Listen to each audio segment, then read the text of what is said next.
বলা হয়েছে আমাদের গৌড়ীয় গগনে সিংহ গুরু ব্রিটিশ আমলে ব্রিটিশের সঙ্গে পাল্লা দিয়ে এবং যত মহাপ্রভু চলে যাওয়ার পরে এই বৈষ্ণব ধারাটা রুদ্ধ হয়ে গেছিল।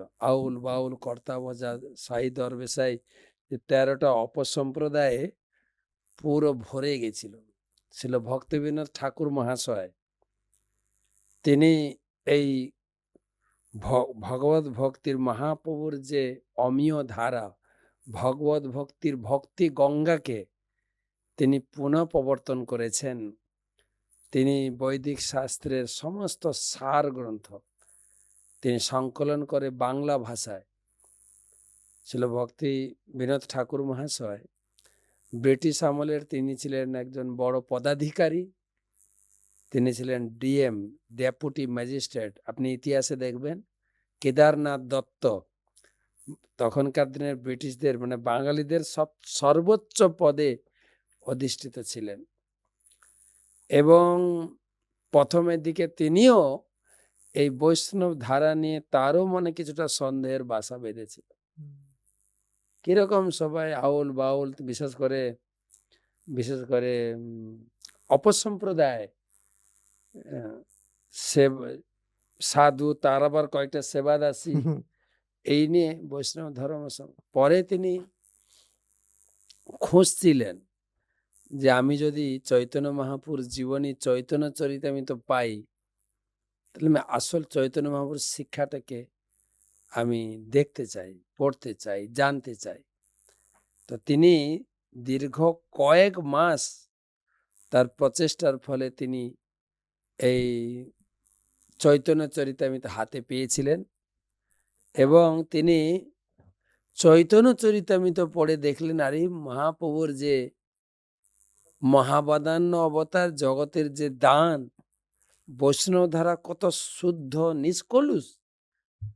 তখন তিনি চিন্তা করলেন বৈদিক শাস্ত্রকে তিনি আমাদের বঙ্গ ভাষায় শুধু ভাষা চেঞ্জ করলেন না, করলেন গানের আকারে, ভজনের আকারে, গীতির আকারে লিখতেন। ভুরি ভুরি তিনি গ্রন্থ লিখলেন। তারপরে ব্যাসদেবের মতো ভগবানের কাছে প্রার্থনা করলেন, আমি এই সমস্ত শাস্ত্র ভাণ্ডার সংকলন করে গেলাম, এটা এটা এটা এটা কাকে দিয়ে যাব, কে ধারণ করবে? ভগবানের কাছে তিনি প্রার্থনা করলেন। ভগবান তাকে সেই নারায়ণ ভক্তিবিনোদ ঠাকুর যখন পুরীতে ডিউটি পড়েছিল রথযাত্রার সময়, সেই পুরীতে তিনি পুত্র রূপে প্রাপ্ত হন ছিল ভক্তি সিদ্ধান্ত সরস্বতী ঠাকুর। একদম তেজিয়ান। তার হিস্ট্রি আমরা আলোচনা করব, তার জন্মকালীন হিস্ট্রি, জগন্নাথের কৃপা কি করে পেলেন। তো সেই ভগবান পাঠিয়েছিলেন। এবং আমাদের ইস্কন প্রতিষ্ঠাতা আচার্য প্রায় ওনাকে যখন জিজ্ঞাসা করা হতো আপনার গুরুদেব সম্বন্ধে কিছু বলুন, উনি একটা শব্দ বলতেন। কি বলতেন? বৈকুণ্ঠ। তিনি হচ্ছেন বৈকুণ্ঠ পুরুষ, তার সম্বন্ধে আমি কি বলতে পারি? তো সেই তেজিয়ান গুরু যে তিনি সবসময় মাথা উঁচু করে এবং খুব আড়ম্বর, অ্যারিস্টোক্রেট ভাবে তার চলন, চাল চলন, পোশাক আশাক, ভাষা, বাংলা ভাষা একদম শুদ্ধ সাধু ভাষা এবং ইংরেজি ভাষা একদম কড়া ইংলিশ, আবার সংস্কৃতও পারদর্শী। তিনি এমন একজন ব্যক্তিত্ব ছিলেন এবং ব্রিটিশ সরকারের সঙ্গে পাল্লা দিয়ে ভালো ভালো গাড়ি, পোশাক আশাক, জুতো, ঠাট বাট, মানে একদম ওভারকোট পাল্লা দিয়ে চলতেন। তো সেই একজন ব্যক্তিত্ব যিনি ভক্তি বিনোদ ঠাকুরের সুযোগ্য সন্তান হিসাবে ভক্তি বিনোদ ধারাকে প্রবর্তন করে দিয়ে গেছেন।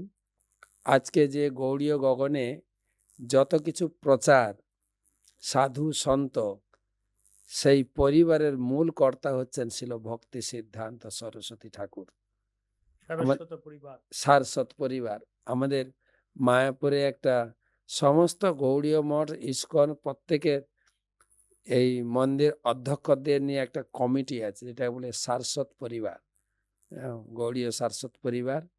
তো আমরা সেই সরস্বতী পরিবারের, সরস্বতী মানে বিনা পানি সরস্বতী না, ভক্তি সিদ্ধান্ত সরস্বতী ঠাকুর ছিল প্রভুপাদের পরিবারের অধস্তন সংসার কি বলে সদস্য একজন। তো সেই হিসাবে আমরা তারই পুত চরিত্রের কিছু দিক তুলে ধরব। তার জীবনী এত বড় বড়, কমপক্ষে 4 ভলিউম না 5 ভলিউম, ভক্তি বৈভব না ভক্তি সিদ্ধান্ত বৈভব প্রকাশিত হয়েছে।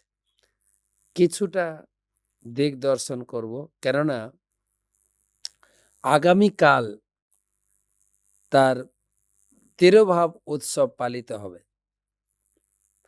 কালকে যেহেতু সোমবার, একদিন আগে থেকে আমরা দিয়ে রাখি, এবং কালকেও আপনারা লাইভে দেখতে পারবেন তার যে বৈভব, তার যে তেজিয়ান বক্তৃতা, এবং তার যে সংগঠন, এবং সবার প্রতি যে সম্মান, দৈন্যতা, সব দিক দিয়ে, যে দিক দিয়ে বিচার করবেন, হ্যাঁ, তিনি শতধারায় পারদর্শী ছিলেন। সেই ব্যক্তিত্ব, যিনি আমাদের ইস্কন প্রতিষ্ঠাতা আচার্য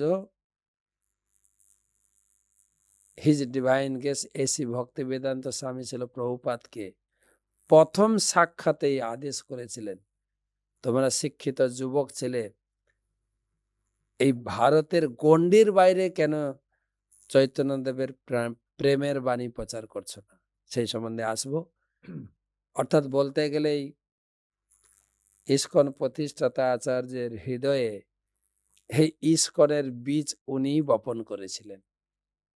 সেই মহান ব্যক্তিত্ব পরম পূজ্য নিত্যলীলা প্রবিষ্ট অষ্টোত্তর শত শ্রী শ্রীমৎ ভক্তি সিদ্ধান্ত সরস্বতী ঠাকুর শিল প্রভুপাদ কি জয়।